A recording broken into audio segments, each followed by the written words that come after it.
We are delighted to introduce our session, Navigating Cultures, the Land and Its People. M. Mukundan, Shabir Ahmad Mir, Lindsay Pereira, who will be right on your screen in a minute, Daribha Lyndem and Vijay James in conversation with Daribha Lyndem, so a 6-people panel. Boundaries of the world are imposed, both physical and intangible, some natural, some imagined, and some imposed. All 5 novels shortlisted for the JCB Prize for Literature 2021, who are also presenting our session, are emblematic of the reasons of which they write. In conversation with Daribha Lyndem, M. Mukundan, Shabir Ahmad Mir, Lindsay Pereira, Daribha Lyndem, and Vijay James discuss the role of borders in their writing. All of their books of the part of the JCB Prize for Literature series are also available at our bookstore. M. Mukundan, our first panelist today, is a well-known fiction writer from Kerala and has over 40 books to his credit. He was presented with the, and do excuse me if there is a mispronunciation, for the Ezhuthachan Puraskaram, the highest state award in Kerala, the insignia of the Chevalier in the Order of Arts and Letters by the Government of France, and is a 2-time winner of the Crossword Award.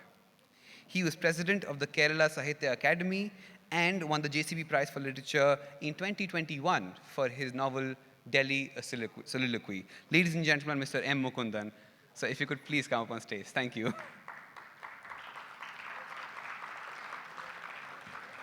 Our next author is Shabir Ahmad Mir, a poet and writer based in Pulwama, Jammu Kashmir. He's the author of the book The Plague Upon Us, which was published by Hachette in 2020, which is now a couple of years ago. Sir, please may I welcome you on stage. Lindsay Pereira, our third panelist, as you can see on the screen behind me, and also I'll be hiding so you can see him clearly, is a journalist and editor. He holds a PhD in literature for his work on gender attitudes implicit in 19th century Indian fiction. He was also co-editor of the anthology Women's Voices, published by Oxford University Press. And his first novel, Gods and Ends, was shortlisted for the 2021 JCB Prize for Literature and Tata Literature Live First Book Award for Fiction. May we please have a hand for him. Daribha Lyndem is a writer and civil servant from Shillong whose debut novel, Name, Place, Animal, Thing, was recently shortlisted for the JCB Prize for Literature. Lyndem was named one of the promising writers of 2021 and beyond by the digital magazine Feminism in India and made it to the list of best summer reads of 2020 by Vogue India. Her reviews have featured in The Hindu, The Caravan, and First Post, amongst others. Our fifth panelist today, Vijay James, was born and brought up in Kerala and writes in Malayalam. An engineer by profession, he worked at the Vikram Sarabhai Space Center. His debut novel, and I do apologize because I did not have time to ask him the pronunciation, Purapadinte Pustakam, or The Book of Exodus, bagged the DC Books Silver Jubilee Award and the Malayattur Prize. His novel, Anti-Clock, was shortlisted for the JCB Prize for Literature 2021 and has won the O.V. Vijayan Award and Thikkurusi Award as well. Welcome, sir. Daribha Lyndem, our panel moderator today, I apologize, is the author of 3 best-selling novels, The Vague Women's Handbook, The Weight Loss Club, and Friends from College. In 2015, she published The Heat and Dust Project, co-written with Saurav Jha, which debuted #1 on the Hindustan Times AC Nielsen list. Roy published Indira in 2018, a unique graphic biography of Prime Minister Indira Gandhi in collaboration with Priya Kurian. She is currently translating Tagore's Gora into English. Ladies and gentlemen, Navigating Cultures, the Land and Its People, M. Mukundan, Shabir Ahmad Mir, Lindsay Pereira, Daribha Lyndem, Vijay James, in conversation with Daribha Lyndem.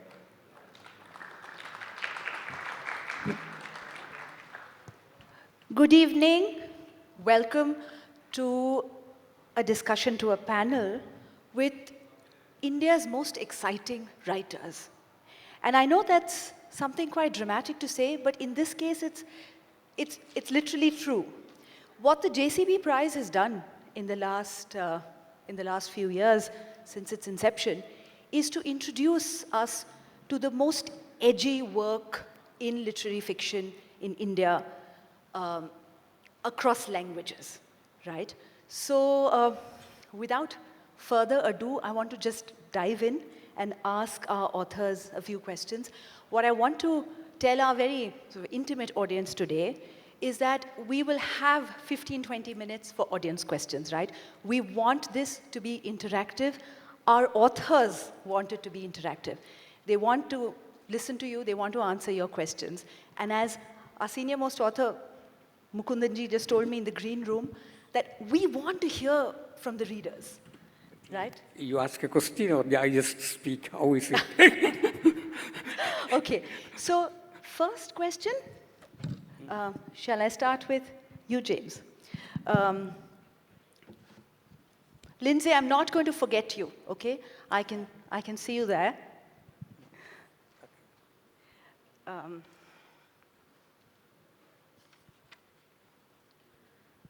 You can see I've done my homework, right? I've got a notebook full of questions. I didn't let them see what the questions were. But you didn't give us chance to do homework. All right. James, you've written recently in a very moving essay, "My stories and novels have evolved as the offspring of all the landscapes I have experienced since childhood." Do you want to tell us a little bit about that? The world from which your books emerge. First of all, let me tell that it is a blessing for me to be here along with our dear Mukundan, who is the pride of Malayalam language, reading whose books we all started writing. So, thanks to JLF as well as to JCB for making such an occasion for me to be here. And the question which you asked about the culture in which I was involved, because now I think that a writer, he writes something which he encountered within his life. Normally,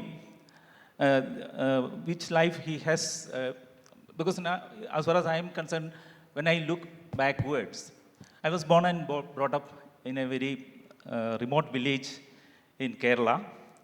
Actually, I did my schooling in a Malayalam language school.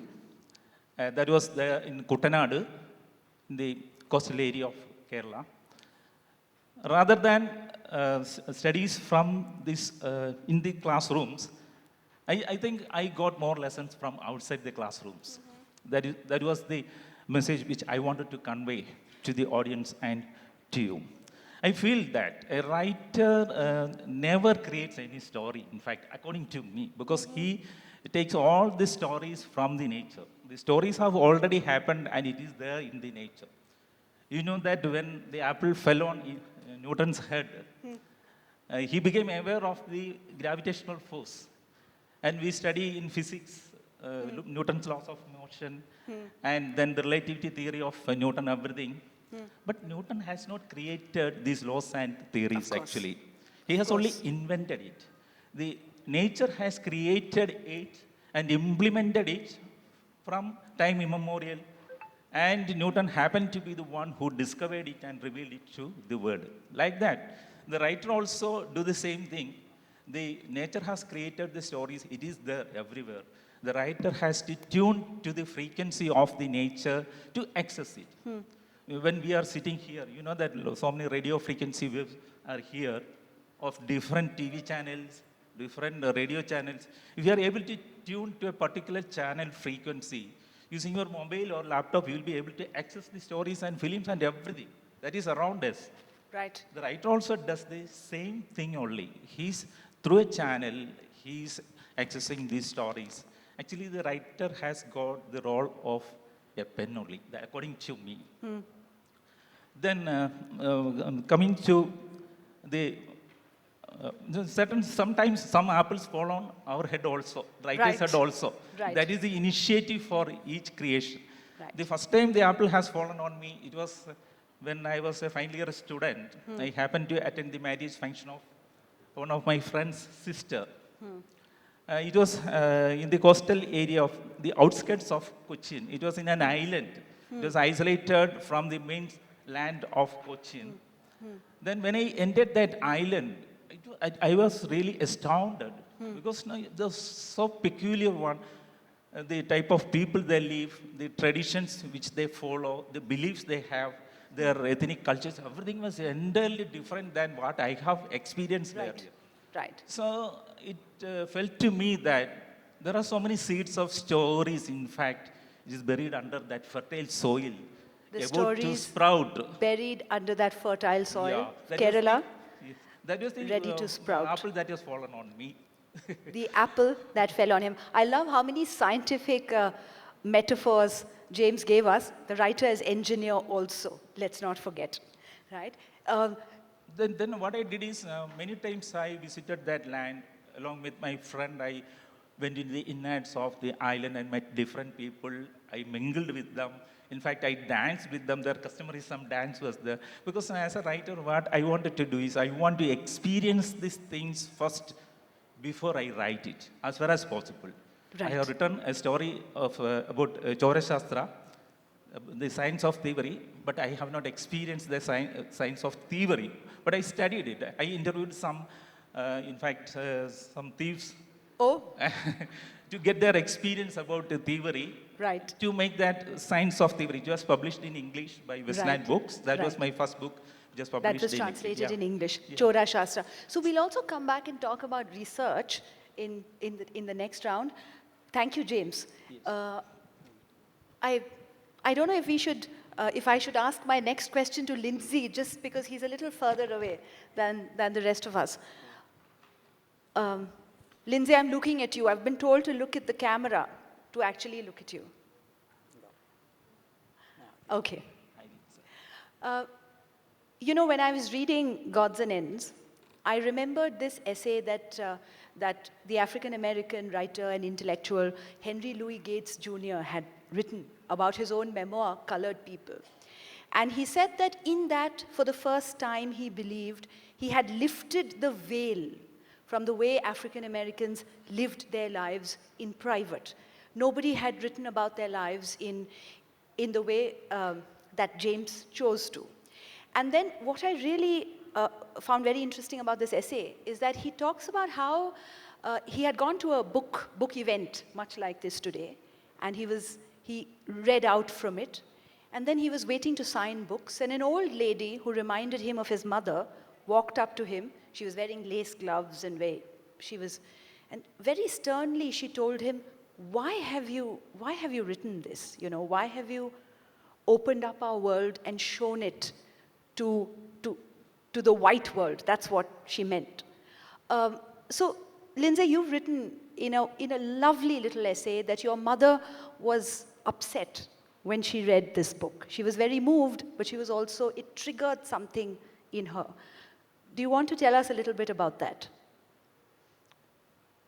It is difficult, I think, you know, the way, when I think about why my mother reacted the way she did, or a couple of months after the book was published, I happened to participate in an online book club that was featuring Gods and Ends, and a number of people there told me that they were upset as well. You know, they represented the community. They felt as if I had said or talked about things that weren't supposed to have been shared with the world at large. I think the problem lies with our inability to engage with difficult questions.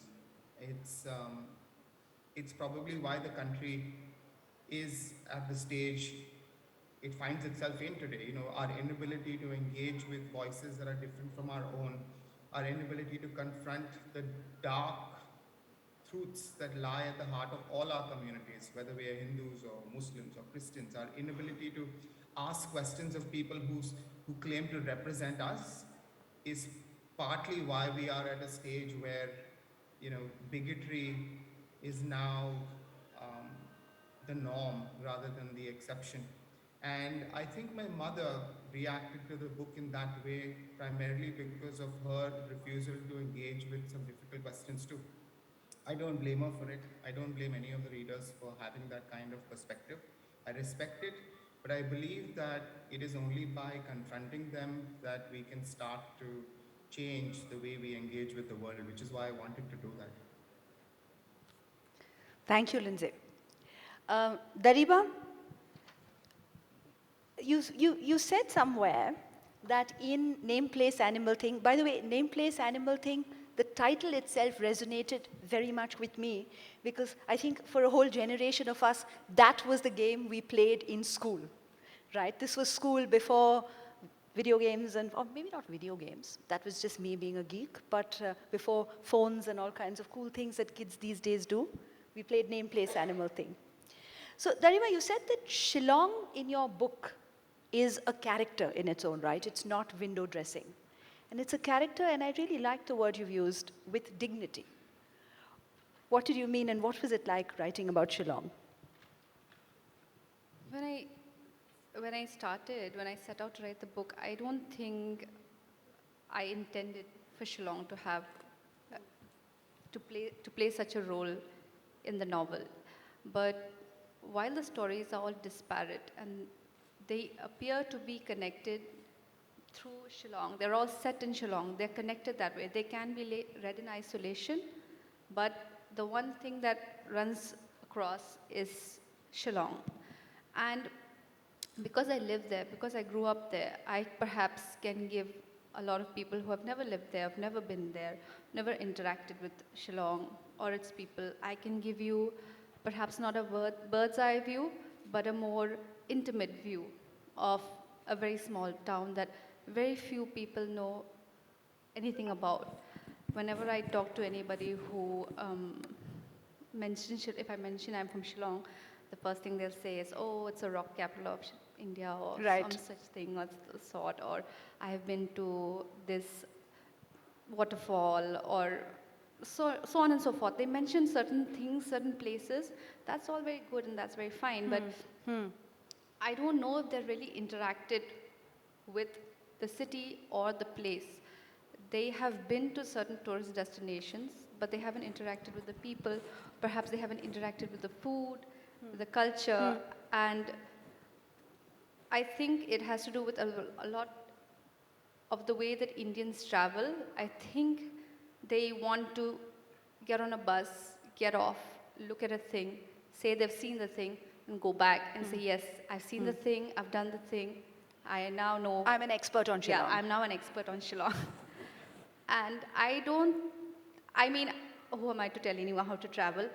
But it would be good if you spoke to people, if you ate some of the food, or you tried at least, and you interacted with people more. You know, this was a way for me to show people that Shillong is different than your city, but the way we grew up, there's so many similarities.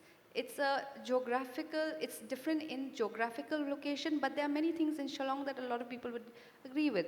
I'm sure if you go to Shillong, there's so many things that are so similar to your small town. So I hoped to bring people together.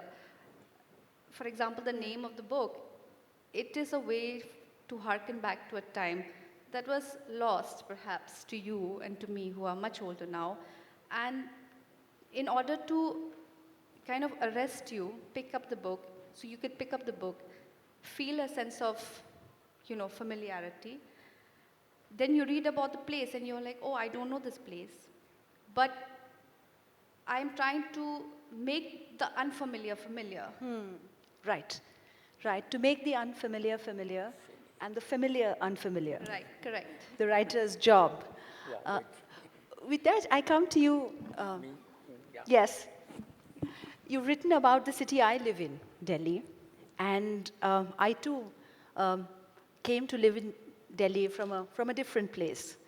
And here, through Sahadevan's eyes, you show us Delhi through the eyes of a young man who lives through two very important decades of Indian history. So it's sort of bookended by 1962, the war and the assassination of Mrs. Gandhi and the anti-Sikh riots in Delhi. You've written somewhere that Connaught Place is the place that's frequented by beautiful, well-heeled people, or as we now say, Khan Market is that place, right?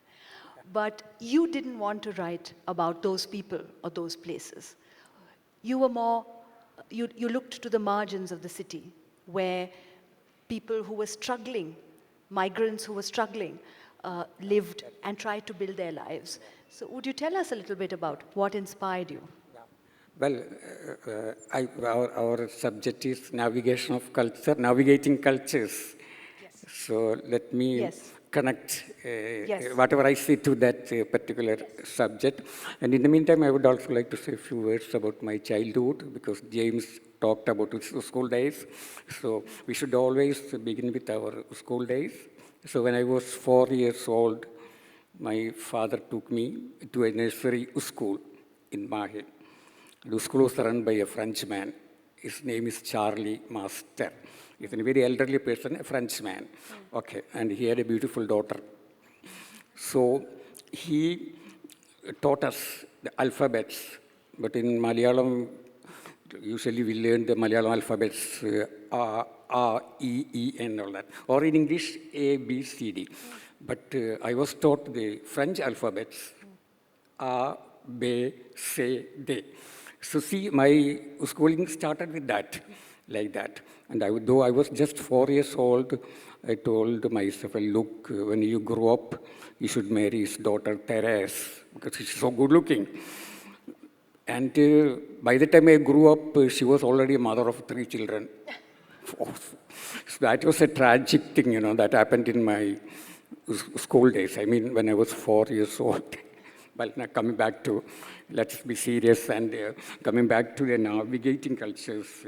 You see, I believe that culture lives in a language. Yeah. So wherever a language travels, culture travels with that.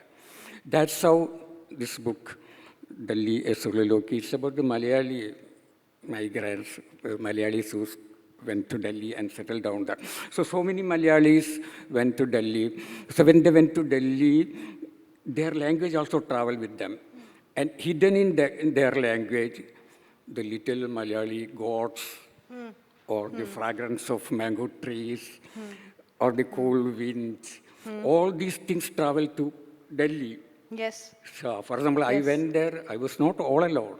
I carried with me my river, Mahi River, and the cool breeze, and all the spicy food, and especially the little gods. We had so many little gods in we don't have great gods like Shiva and all that. We had very powerful local gods. So I took all of them with me. So I never went to Delhi all alone. See, that is how culture navigates. When you go there, you carry them. So there are thousands of Malayalis in Delhi. All of them, they did what I did. So all the Malayali gods migrated to Delhi, and they built their little temples in places like Arkepuram and all that. In Arkepuram. Yeah, and there are so many Malayali Yes, restaurants where they sell Malayali food. This is how culture navigates. And coming to your question about the novel, everybody asks me why you didn't write about good things. There are so many good things about Delhi. You know, there are good people, beautiful people, great people, charismatic people. And why did you write about such a barber who works in the street, or the gutter cleaners, people like that? Well, you see what happened, I didn't do it intentionally. But always the poverty attracts me. Poverty and suffering attracts me. So I didn't. Delhi was a beautiful place. There's no doubt. But there's beneath the beauty, there is the reality. There's the poverty, suffering, and all that. So naturally, I wanted to write about that. Right. Yeah, Right. that is why this kind of a novel Right. was written. Then I'm happy about it. Well, in the afternoon we have another session. I explained why I wrote about this sort of. And I had a problem. Problem was to find a narrative because I have written in Malayalam in a very complicated language, but here I wanted to write in a very simple language. So Yes. I tried to develop a narrative which is Right. simple, And the novel was communicative. also serialized, right? So we'll come back to it and talk a little bit about what that means to the story when when it's being serialized in Malayalam Weekly, Yeah, right? Malayalam. So we'll come back to that in the next round. My question to Shabir. You've written a very powerful book that writes Kashmir into being in its complex reality of today. You live and work out of Kashmir. How hard and heavy did that responsibility weigh upon you? How much of a responsibility is it upon a writer's shoulder, especially when there is so much violence and bloodshed all around? The responsibility, I think, is too great, particularly speaking from a perspective of an artist or a writer. I mean, the article I wrote for the Mint, I used a metaphor there. The truth, if it hangs from a noose like a body, a rotting body, but the art has this urge to paint its nails red. What is an artist supposed to do? I mean, at the end of the day, what does he owe his fidelity to? If suppose I am writing about Kashmir, but at the same time, I have to make certain decisions as an artist.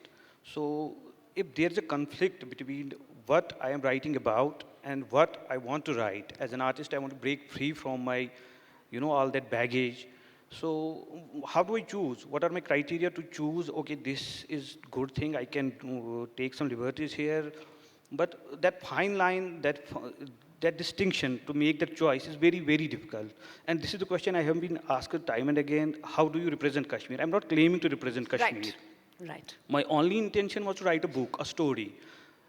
That it happened to be about Kashmir was a very natural decision because having lived there all these years, having witnessed everything, that is bound to have an effect on you. And the story came from that very thing, that very time and space I was occupying. But that doesn't mean I'm claiming to represent anything. That my work represents something is totally a secondary question. My fidelity, my originality comes from my claims to the story itself. Right. Everything else is subsidiary and secondary. Right.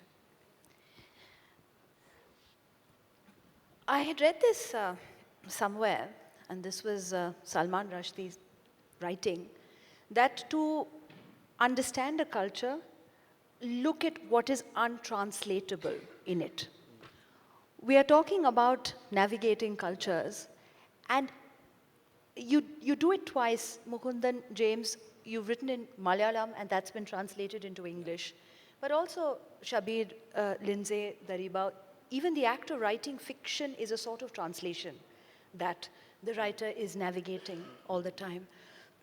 What was the one sort of cultural thing which felt the most untranslatable to you? And which we as writers, we try and we fail, and we try and we fail again until the next time, right? So this is a question to all of you, whoever wants to go first. I think, that is this, the flavor of local language. Right. That's extremely difficult. For example, in Malayalam, there's not only one Malayalam, there are several kinds of Malayalam. The Malayalam spoken in North Kerala is entirely different from the Malayalam spoken in South Kerala. And especially the place from where I am, Mahe, there is even a French flavor there, to mingled with the local. Yeah, there are sometimes people use French words. Right. And there is a very, very local flavor. I think that is very difficult to translate. This is how our great legendary writer O.V. Vijayan, he has written a wonderful novel, The Legend of Kazakh, and he translated himself, but he couldn't, translate what I said, the specific local culture and its flavors. That is very difficult to translate. Right. Other things I think you can. If we are very able translator, we can do it. But I don't know how to do this. Right. This kind of thing. Maybe the same thing The nuances James of can language. say. Yeah. James? Yeah, what he says is correct. Actually, when I write my book, I'll be doing a lot of research about the dialects, which the local language for the conversation people are using. After doing a lot of research, when you present that, when it gets translated, that flavor will be totally lost when it comes to English. That is one thing.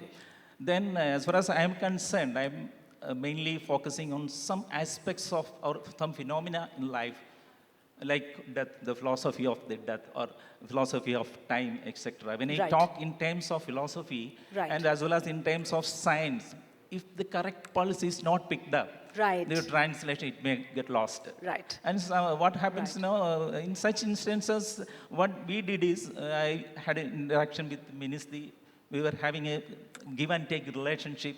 So without any ego, I can tell anything to Ministry and Ministry will tell to me. So I will say certain corrections when I tell to her. If it is good, she will definitely accept. Otherwise, she will tell James, it won't work in English. Like that, she Right. will tell. Such a Right. relationship was there. So the translation of Anti-Clock was, in that respect, it was an excellent way it went. Right. Right. Daribha? I think Mukundan sir, he said it right when he said that certain local flavors lost. And I think in my book, there's a sprinkling of Khasi that I never bothered to translate Right. because I didn't feel the need to translate it. I just felt that people would, I believe we must trust that the reader will understand what you're trying to say. I believe the reader to be an intelligible, curious person who will go out of their way if they're very curious to know, to maybe do a little quick Google search or maybe understand through context what I'm trying to say. So even when I was talking to my editor about whether we should keep footnotes, and we had this discussion for barely a minute because we were both in agreement with not translating No that. footnotes, Yeah, right. no footnotes, no translations. We liked it the way it was. We trusted the reader. We understood that the reader is an intelligent person who would understand what I was trying to say. Right. Shabir, what about you? The one thing I feel that I have failed to convey from my culture into the book is I think the level and the extent of violence that has seeped into our collective psyche. I mean, I have a practical proof of it. My central character, Ubaid, he does certain things during the course of the novel, which local readers, they can understand. They know why he is doing what he is doing. But I had this query from readers outside Kashmir that why is your character doing this particular thing? He can simply reject it. He can simply walk away from all this. And while writing this thing didn't occur to me that because I have also been conditioned through all that violence, that how malleable you became, how responsive, how conditioned your responses to the violence, be it from state or from other quarters. And that thing actually, I think I failed to convey and translate into my novel. Lindsay, we haven't forgotten you. No, I agree with Mr. Mukundan as well for different reasons. I think that the minute you are trying to talk about people who have a shared idiom and a dialect, they communicate in ways that people who don't have access to that dialect or that idiom simply can't fathom. And for Mr. Mukundan and Mr. James, I think the challenges were different because you are working with another language and trying to move it into the realm of how we communicate in English. But even within English, there are 1,000 different kinds of English. And people who navigate these different kinds of English, one of the examples I like to use very often is in some Catholic communities, when people say things like eat khana mein, it's really difficult for me to try and emphasize what that means, because there are two nouns and a verb. The second noun suddenly starts to act like a verb to eat and a noun, khana.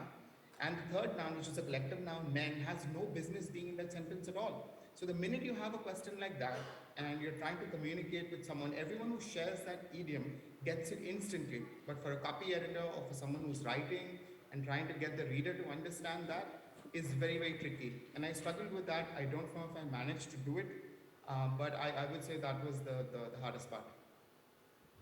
Thank you, Lindsay. I did promise that we'll have more time for author questions.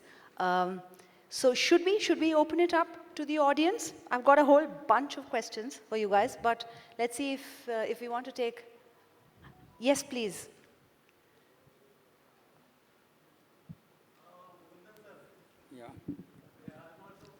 Yes, please. മയ്യഴിപ്പുഴയുടെ തീരങ്ങളിൽ I think I was reading it when I was very young, and of course that influence of O.V. Vijayan was there, because that made really, from Baika Mohammed Bashir, then also MT was there, so entirely different. So did you have, did O.V. Vijay's that novel really influenced you, or is there any way, is there, or this is your own? I mean, because both of them are almost in the same location. Because we are talking about the culture, and the things in Malayalam actually changed in most of your novels. So what influenced you to go to the cultural level where the change really happened after MT or Baika Mohammed Bashir? See, this novel, because most of you, I don't think you have read it, it's called On the Banks of the River Mayeji. That's what it's talking about. It's in English, but it's out of print. It's for that book that I won the Crossword Award. I mean, Right. first Crossword That's right, Award. that's right. Yeah, but unfortunately, it is now out of print. He's talking about that novel, and What a pity. it's about the freedom struggle in Mahe against the French, but it's not the usual kind of historical novel, because we have a legend that far away in the sea there is a cluster of rocks. We call it silvery locks. So we believe that all the people who live in Maya, not only people, even the cattle, cows, and all of them, they were there before their birth on this cluster of silvery rocks. They were in the form of dragonflies. So from time to time, one dragonfly takes the form of a human being and comes to Mahe. So the entire people, who struggled against the French, they were all dragonflies. So they flew over the Arabian Sea, came to Mahe, that little place. Then they did their historical role. Somewhere, just a lead writer, or someone was a teacher, someone was a revolutionary, but they all did their work. And finally, the French rule was thrown. They went back. Mahe was freed. There was a love story also. That story ends. Then at the end of the novel, all of them, one by one, they go back to the rock, cluster of rocks, awaiting the next incarnation. So it's cycle of. This is what I wrote, and Vijay is entirely different thing. He's a master of a language. His writing is, I can't convey it, such a magic of language. That's what sustains it. The writer. Mine is this kind of fantasy, or I love fantasy. That's why I love Marcus. Right. Yeah, okay, Thank this is you. what I think Thank you. I said. There's a question. Yeah. Yeah. No, well, that's Thank you. Also, please do introduce yourself when you ask your question. I'd rather go anonymous by your Okay, permission. anonymous. All right. Yeah. So for each of the authors present on the stage, did place or context, did place or culture inspire the initiation of your stories, or was it more inspired by your emotions and experiences and then fell into the context of place? Do you want to just repeat the question? Hold it closer and. Sorry, I'll state the question as anonymous. Do you want? Yes, that's fine. Do Yeah. you want to just stand up and ask? Perhaps Okay, it'll be easier. for each of the authors present on the stage, did place inspire the story itself, or did your emotion and experience inspire the initial seed of the story and then fell into the context of the place and culture? Right, right. Daribha, do you want to take that first, and then any of you, perhaps Shabir?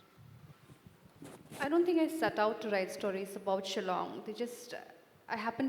I set out to write stories and they happen to be set in Shillong. It's only later when you do a reading or when you're editing a book, you notice certain things that you didn't mean to do. For example, for it to be, like I said, Shillong to have its own, to be a character in its own right. So you write not really thinking too much. At least that's my process. I can't speak for the rest. You write what you would like to write, a story you'd like to tell, and everything sort of falls into place the way it should, I suppose. In my case, I would say inspiration is a very difficult word to use. I mean, yeah, the story is based on Kashmir, the story speaks of Kashmir, but to say that Kashmir inspired the story, that kind of projects a very positive thing. I mean, the Kashmir kind of tortured the story out of me. It was anti-inspiration. It was a man born in Kashmir who suffered throughout his life. There is one thing that if you choose a particular path of one side and then you suffer for it, okay, you have asked for it, you can make your peace with that. But a third kind of person who just wants to live, that's his only basic motto throughout his life to survive. Yet he's drawn into that vicious circle. He suffers every moment for it, and without being even a party to it. And that kind of forced me to write this, and that is why I say that I may not say it inspired me, but yes, it kind of anti-inspired me. Lindsay? Yes, James, you wanted to say something? Please go on and then we'll... Lindsay is talking something? Lindsay? Oh, no, no. I'm just going to say that I agree with what Shabir said, and that is my response as well. Actually, as far as I am concerned, there are three faculties involved in writing, in fact. The five senses which acquire from outside world, something we are acquiring. That's the raw material which we get. Then the mind started processing it. The emotions, everything is created by the mind. Sometimes the story also is developed through the mind. But then comes the intellectual part also. Intellect comes into play. What should be the structure of the novel? How you can edit it? How you can make it better?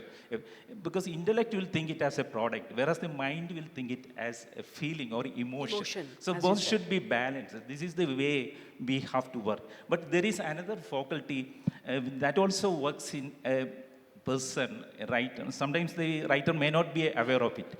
But I can tell that I am fully aware of it because during the process of writing sometimes, certain ideas which we will never think or which will never come in your awakened state of mind will emerge from within. During the process of writing only it will come.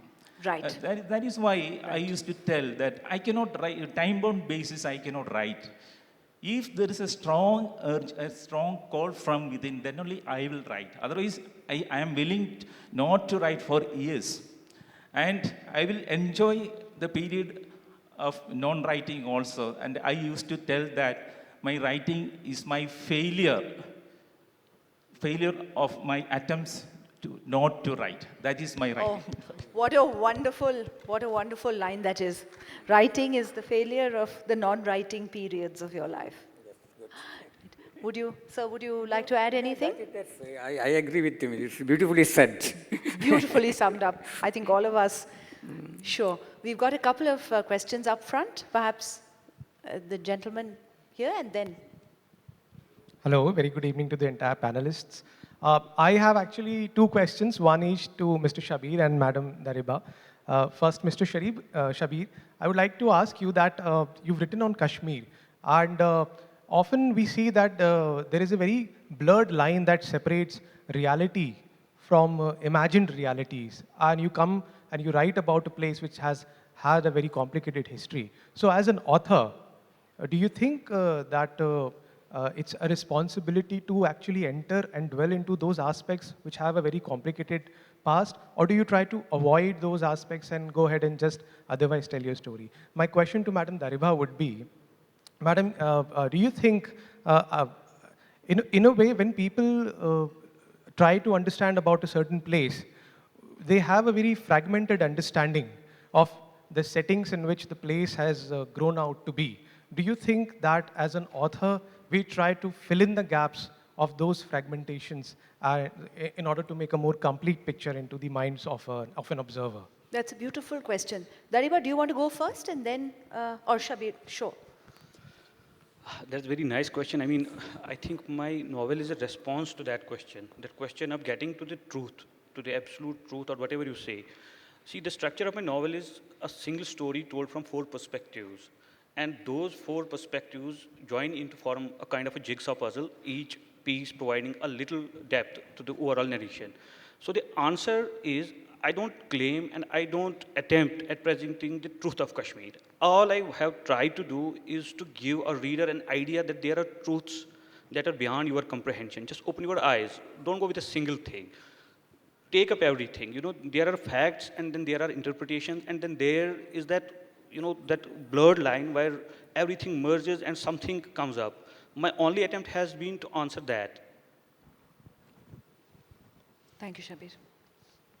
I think when writing about Shillong and my experiences of, translating my experiences into fiction, I'm relying on memory of a place I am no longer in. So my memory in itself is fragmented. So a fragmented memory will only produce a fragmented piece of a town I call home. I myself am filling the gaps. I do not completely understand, and I don't want to pretend to understand that I know the place that I grew up in to its fullest extent. I can only rely on the experiences I have. That's why I hoped that the book would appear intimate to the readers, because it was an experience of a girl who lives there. So I very much stayed clear of things I do not understand in its entirety, because I did not want to seem disrespectful. So I was very conscious about that, and that's why it is a very colored, I would say, narrative, because it is seen through the eyes of one child. Thank you, Daribha. We had a question here. Or should we take, yes, this one, and then perhaps that can be the last question. Okay, if we have time, we'll also take yours. Sure. Good evening, everyone. So my name is Shubham Sharma. My question is to you, Shabir, and I would like to give a slight preface before I come to my question. So I think that India is not just India; it's the United States of India. And this process of amalgamation started since 1947. Rajasthan has different riyasat, then Gujarat, Junagadh had different riyasat, then in Punjab there were kings, Uttaranchal there were kings, then Gwalior, Madhya Pradesh there were kings, then in Hyderabad, we had to use forts itself. And since 1947, it has taken us 75 years to see the one large India, right? But with Kashmir, we still see some kind of separation. Okay, so what's your take on this? And do you think with the reversal of Section 370, do you think the process of amalgamation will start now? You will excuse me just for a minute because I have a particular passage that particularly answers you. Meanwhile, you can take the other question. I will search for it and I can read it to you. Sure. All right. All right. Should we have, there was a young lady somewhere. Yes. And then that will also fulfill my desire to have had readings. I thought our session would go on for longer, but at least we'll have one little reading. Yes. Yeah, may I? Well, greetings. My question is, at the time of writing, and this is to any of the panelists who is ready to answer, as we're speaking of cultures, how do you ensure that cultural appropriation doesn't take place in your writing? Has it ever happened that during the process of your research or the time that you're writing, has it ever happened that you've recognized a sense of cultural appropriation yourself? If yes or no, however, how do you ensure to avoid it? How do you ensure that there's a sense of cultural appreciation taking place instead, right? And we ensure to garner all the elements of the culture and give the right picture. That is my question. Lindsay, may I just jump in and ask if you would like to answer that question? It's an interesting question, but I also think it's given the nature of what it is we're talking about and how these 5 particular novels fit into this year's JCB shortlist. I don't know if I can speak for the other panelists, but I chose to write about a culture that I was intimately familiar with. So the question of appropriation didn't crop up. We are living in times where writers increasingly question themselves a lot more than they used to, which I believe allows them to avoid the pitfalls of trying to appropriate another culture while trying to make a point. A year ago, for instance, when a novel that was set in Mexico, written by a woman who wasn't Mexican, went on to the bestseller list, that was a great example of the pitfalls that writers in general have begun to avoid. Because these particular novels, and at least the one I wrote, was very rooted in a culture that I happen to belong to. I managed to avoid it, but I acknowledge and recognize that it is tricky, and it is something that I believe, I know that I acknowledge and take very seriously when I continue to write. The next novel I'm writing, for instance, is not rooted in a culture that I particularly call my own, and I am aware of those dangers. Thank you, Lindsay, for the very sensitive answer. We are out of time, so I'll try to make it. No, very brief. read it. Take your time and read it. Okay, this is a reading I'm doing from my book, Between Two Characters, Ashfaq and Muzaffar. Follow me, Ashfaq said. He led Muzaffar to his favorite spot on the campus, a little distance away from buildings, where a tribe of Chinars had claimed a corner as their own. If he ever had to claim a country of his own, Ashfaq had once told Muzaffar and his friends, it would be this Chinar grove. The place did have a magical feel to it, Muzaffar had to admit, as though in this little slice of land, time had lost its way. To those who ventured here, a single moment could gift a lifetime of peace, while an entire year could be squeezed into a careless minute. Ashfaq chose an old chinar tree for them to sit under. Last night, you asked me something about Azadi, Ashfaq said in a solemn voice. Before I try to answer any of your questions, let me tell you something. See, we are a people who lost our way at the crossroads of history. We have been wandering ever since, like the Israelites of yore once they came out of Egypt. Only we have no Moses to lead us. In our history, we have had been made to take so many turns, so many byroads that we have created a labyrinth of our own.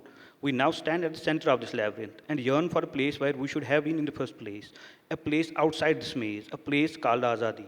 But what are the actual contours of this Azadi? Some say it is just the redrawing of current boundaries.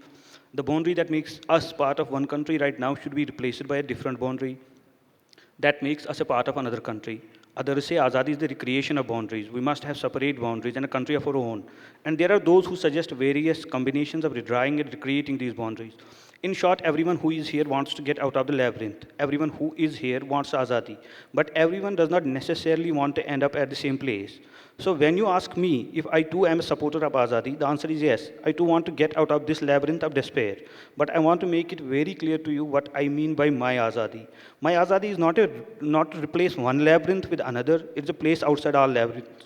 A place where I am free to be me, where power and authority, culture and institutions and rules and regulations are not thrust upon me, but where I choose them and also have the option to not to choose them, where I have the freedom to decide whether I want to recreate the boundaries or redraw them, or not to do either, or even to have no boundaries at all, where others have the same freedom as I do, to choose and to decide for themselves. This is too romantic a concept, you may say, too idealistic, too impractical even. I agree. You can deny me my kind of Azadi because I am one of the very few who are looking for it, and together we, that is people like me, are too few to have a place of our own.